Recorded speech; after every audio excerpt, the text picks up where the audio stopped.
Today we're diving into programming the most advanced water methanol controller on the planet, the Snow Performance Boost Cooler 4. Stick around.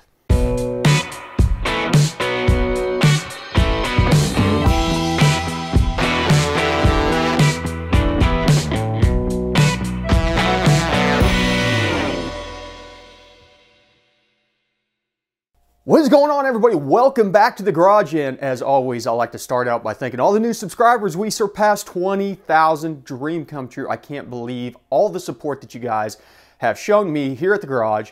Thanks for watching the content, liking the content, and participating by leaving comments, joining the live streams on Thursday nights at 8 Eastern. I'm just so humbled by everybody's support. Thank you from the bottom of my heart. And if you haven't subscribed already, go ahead and click that button down in the corner. You don't want to miss out on any of the future tuning content. We're going to touch on that a little bit. Before we do that, let's get it out of the way.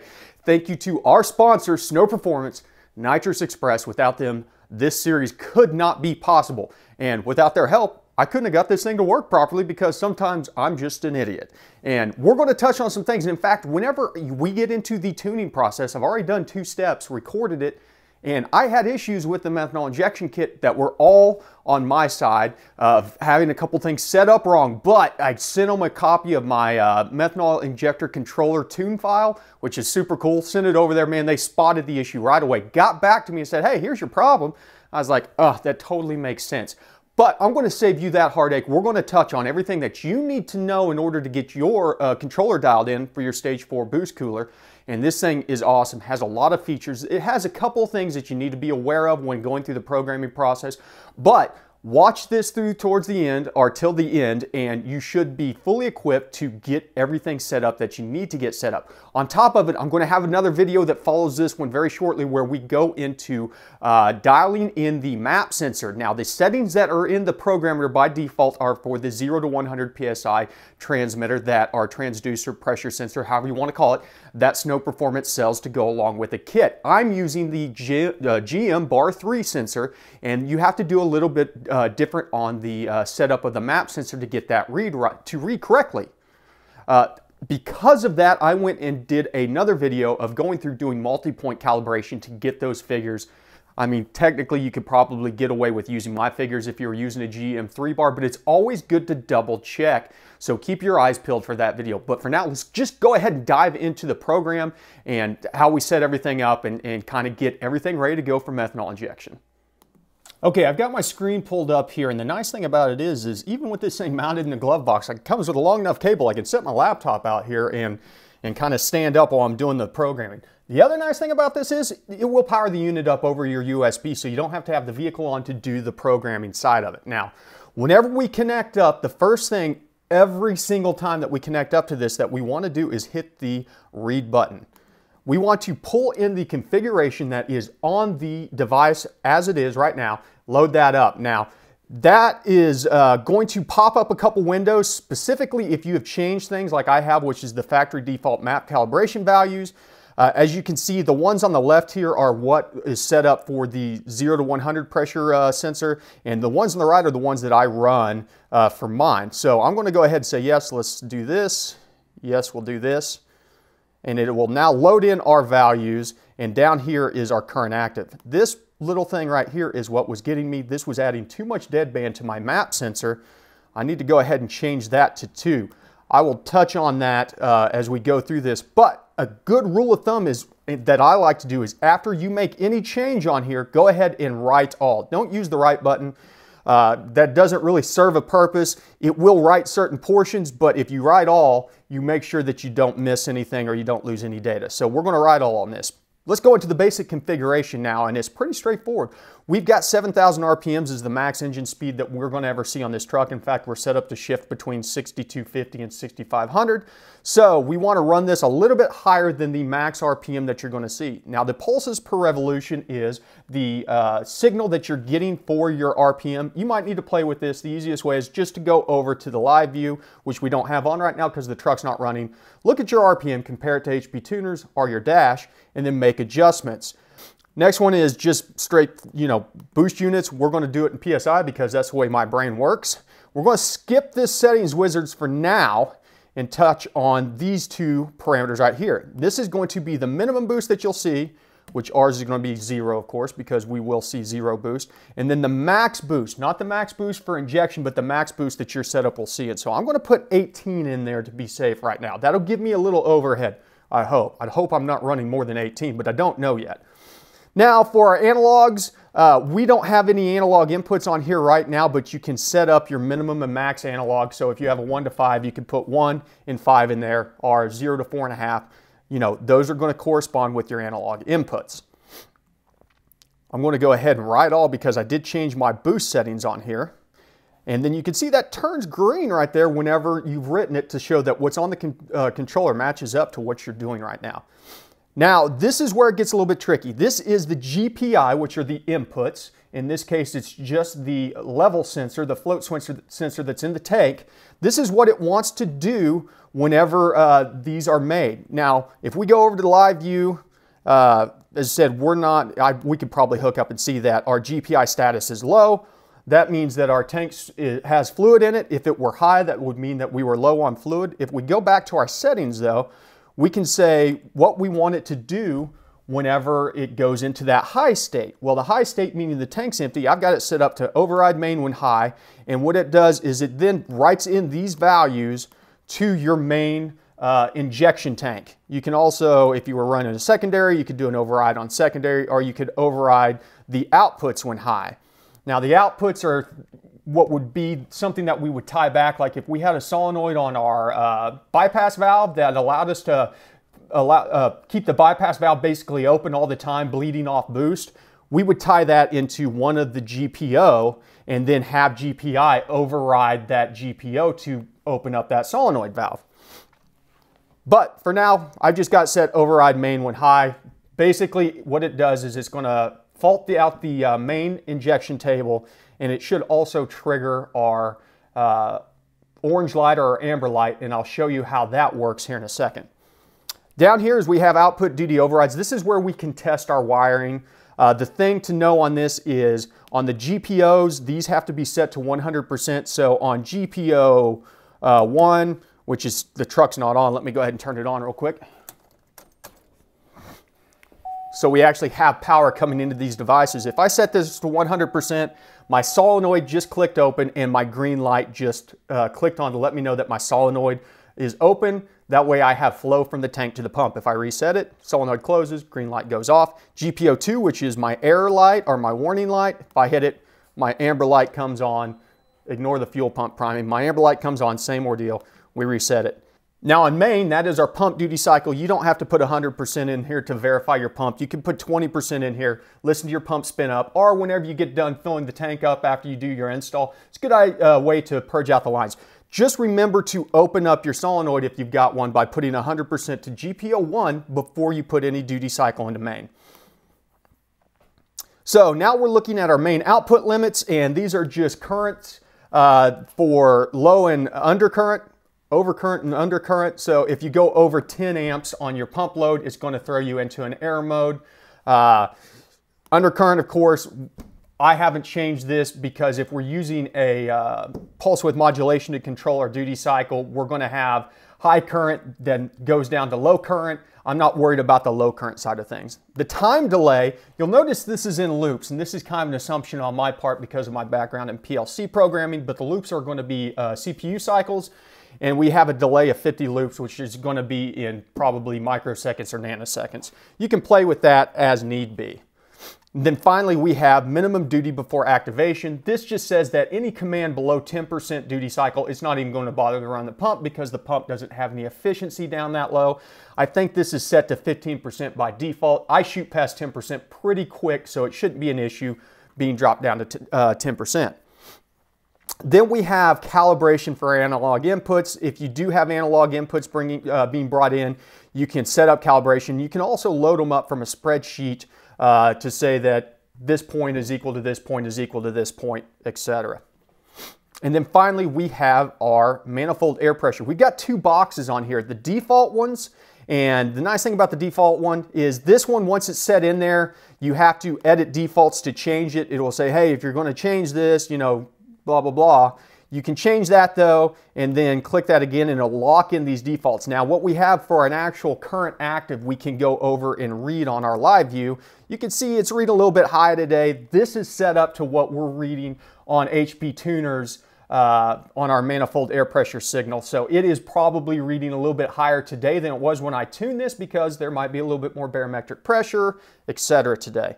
But if you go back, you have slope, which I'll pop up a picture of just a standard graph real quick. Slope is, since these are linear sensors, is the equivalence of this voltage is equal to this pressure. And so we take kind of as a rule of thumb, you can determine slope, which is rise over run, rise divided by run. So if you have it graphed out, you can take your rise divided. I tried some different math, could not get this stuff to line up, and so I ended up just doing the 2-point calibration or multi-point calibration by using a boost tester, pressuring up my manifold air pressure sensor, and then verifying readings between this software and my HP tuners. Then the intercept is actually off of your atmosphere. So if you move your atmosphere, it will change your intercept automatically, as you can see. And you can calibrate the atmosphere. You hit that button whenever your vehicle's off, so it's seeing ambient air. And whenever I do that, it was still just a little bit off on my live view, and so I had to change the intercept. Now, mind you, or change the atmosphere. Mind you, whenever you do change the atmosphere, you are changing where the slope intersects with the point, so it's going to move the whole slope. So you have to adjust things a couple times on both. Once again though, I've got a video coming out specifically talking about this, so I'm not going to dive super deep into it. Go check out that video whenever it comes out. That will dive into it and will show you exactly kind of what's going on whenever we calibrate. And as I said, the dead band is just a dead band on the reading. Factory default I think is 2 or 3, so I've got it set to 2. We're going to test that out on the next pull.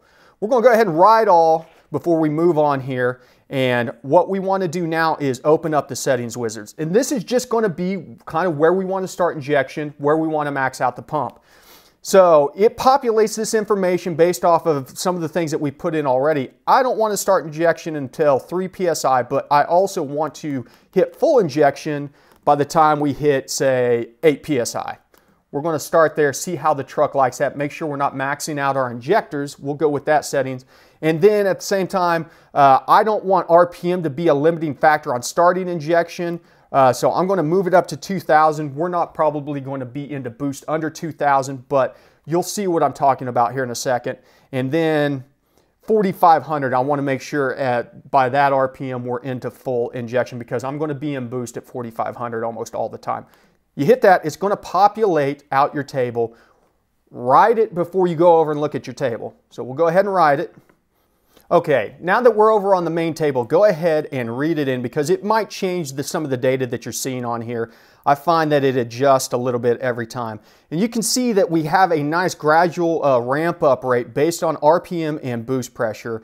That's going to change our duty cycle. Remember, we got it set up where it's not going to inject until we're at least 10% duty cycle. So these numbers down here aren't really going to have much bearing. But once we get to there, yeah, we should be injecting on there. And if you're in live view, you can actually see what our pressure, RPM, and duty cycle is on the fly. You can go in here and change this out. I've ran some linear maps just based off of pressure, where I've started at 0 RPMs and said I wanted to come on at 1.75 at 15%, and by 9 I wanted 100%, and just copied those over. That's one way you can do it without having to worry about RPM. So there's some different ways that you can play with this map, but for now we're going to kind of use the self-generated map and take a look at how the truck likes that. Watch our fuel trims once again, make sure that we're not running into limitations on the DI setup on here. And I'm feeling pretty good about this, because as I said, as we get closer to wide open throttle with more boost, we're going to get basically into 100% duty cycle on this curve right here. So if we do end up getting up into the higher thresholds, we can always shift some of these values down to engage duty cycle faster. But the main thing that we need to look at here is the main control. We're just running straight duty table. The table, if you put output off, of course the table is not active, so you don't want that. But you can also do a delay. I'm not sure necessarily what situations that you would want that delay in there. So if you have any feedback on why the delay would be there, let me know. I think once I want this thing to send me methanol, I want to send me methanol. Now the vertical axis, You can do this off a map sensor, but if you have something else that you're wanting to key it off of, it gives you the options to bring in analog A or B. And then we have the activations for the table, and on this one I'll actually want to change this down to 1,000. And this doesn't mean that you're injecting per se, this just means that the table is not active, and I'm going to bring this down to 0.5. The table is not active until these two conditions have been met. Let's go ahead and write those changes in there. So basically the table is in idle mode. Once we hit 0.5 and 1,000 RPMs, the table is going to wake up and it's going to start following this. You can see there's actually a crosshair. It's a really small red line that shows where we're at in relation to the table. So if you're live viewing this, you can see where you should be based on your duty cycles. The auxiliary table over here is just if we have the secondary pump set up, which we don't. GPO1 table. The GPO1 table, this is what is controlling our solenoid. We've got this pretty simple setup where we just have it on above set point, off below it. You can set it up on a duty table, though you don't want to because it's a digital out. You always want it to be 100%. So it's just easier to do on above set point off. And in this case, we've got it at 0.5 PSI and 100 RPM. So we're looking just basically at pressure whenever we're running. Once we hit that 0.5 PSI, it's going to open up our solenoid, and that way the pump can start pulling fluid whenever the pump spins up. We could go back and look at our main table and see exactly how much pressure that we would have to make to get into that. But since we technically could, if we were at 23,000 RPMs, start pumping at 0.5, we want to make sure that that set point is below our lowest set point to activate our pump. GPO2, we've got this one set up for main when faulted, off otherwise, and this ties back to the main table. If the main table is in a fault status, it will update. In fact, it's showing that it is faulted because I did not set that back to 0. We'll reset it, go back over, there we go. Everything's good there. Debug log, don't need to worry about that. This is just programming stuff, let you know what's happening whenever you're riding and stuff. And then, as I said, finally to the live view, this is where we can see our data. We got our battery here. We've got our master is being ran in pulse width modulation, which means we're running as a duty cycle. Then we can see our duty cycles, our currents, our output duty cycles. Since these are digitals, they're going to be 0 or 100%. And then we can see our raw voltages coming in on our analogs, which could help if you needed to do calibration on that side of it. And then finally, we have our inputs, which are low and high. And that's just going to correspond to things like our tank level sensor. Last but not least, we have the log. In the log window here, you can see a live trace going through here, but you can also set up log to file. If you were to set a folder, you click this button and it's going to start data logging to a file. Something to be aware of though, that's a little bit wonky on the software, and I need to get with the snow guys on this, is that once you have a log, you can't scroll back through this log file. And I'll show you what I'm talking about here. If I open up a log file, and it'll tell you whenever you open up the log file, it'll make some changes. Go ahead and write all before you do that because I don't want to lose this data. And I'm going to save it as new meth injection file. So we'll open our log file up, and it's going to say that the unsaved changes will write out or need to be saved to the unit. Just be aware of that. Let's open up this log from the other day, and it's going to ask you the same thing, that it's going to want to change this stuff. I'm going to go ahead and set no for this for now. It'll ask you this anytime you open a file or connect up. Now you see there's a window of time in here. Let's see, how long is this? Just 12:29:41, 58. So, you know, 20 seconds. There's about 20 seconds of time on this window. Now this data is longer than that, and what I found is there's no scroll bar. There's no way to right click on this or pan over or use, you know, multiple fingers. Don't do that. That just freaks everything out.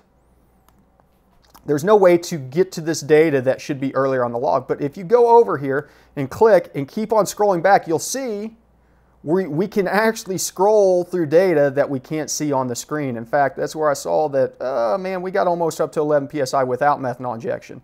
That's no fun. But I'll talk to the guys over at Snow Performance, see if there's a way that they can fix that up so we can scroll through there. Or there might be something that I'm just missing. I mean, you might be able to arrow through or page up or something. I don't know. But just know that the data is in there and you can scroll further back in the log and see what's going on. Okay, so that's the basics of getting our Stage 4 boost cooler controller set up. I mean, there's not a lot to it. There's more that you can get into than you need to in most situations. The controller is very capable, powerful unit, and it has some cool things that you can do with some of the auxiliary tables and the GPIO stuff on there. But we're just looking to kind of get the base map set up in there and something that we can start tuning on, see how it reacts. And the idea behind it really is once you get this thing programmed, you don't necessarily want to go back and make changes to it, because whenever you do, you're going to have to retune because you're changing that delivery of the water methanol injection. So keep that in mind. Try, check it out, get everything sorted out, get it to where you want it, and then really dive into tuning. And so stick around. We're going to get back into the map tuning now that we have methanol injection working. But as I said, those videos, the first couple videos that are coming out, total mess up on my part. Thanks to Snow Performance for helping sort me out. I could edit that stuff out and none of you guys would ever know, but I like leaving that in to let you know, hey man, I mess up too. Everybody has issues whenever it comes to tuning. So it is an iterative process. We're all continuing to learn. Even the most intelligent people out there in tuning are always learning new things. So don't get discouraged if you run into roadblocks like that. So I've got tuning to do. I'm going to get back to it. I want to thank you as always for stopping by the garage. Thank you to Snow Performance. And remember, ABT, always be tuning.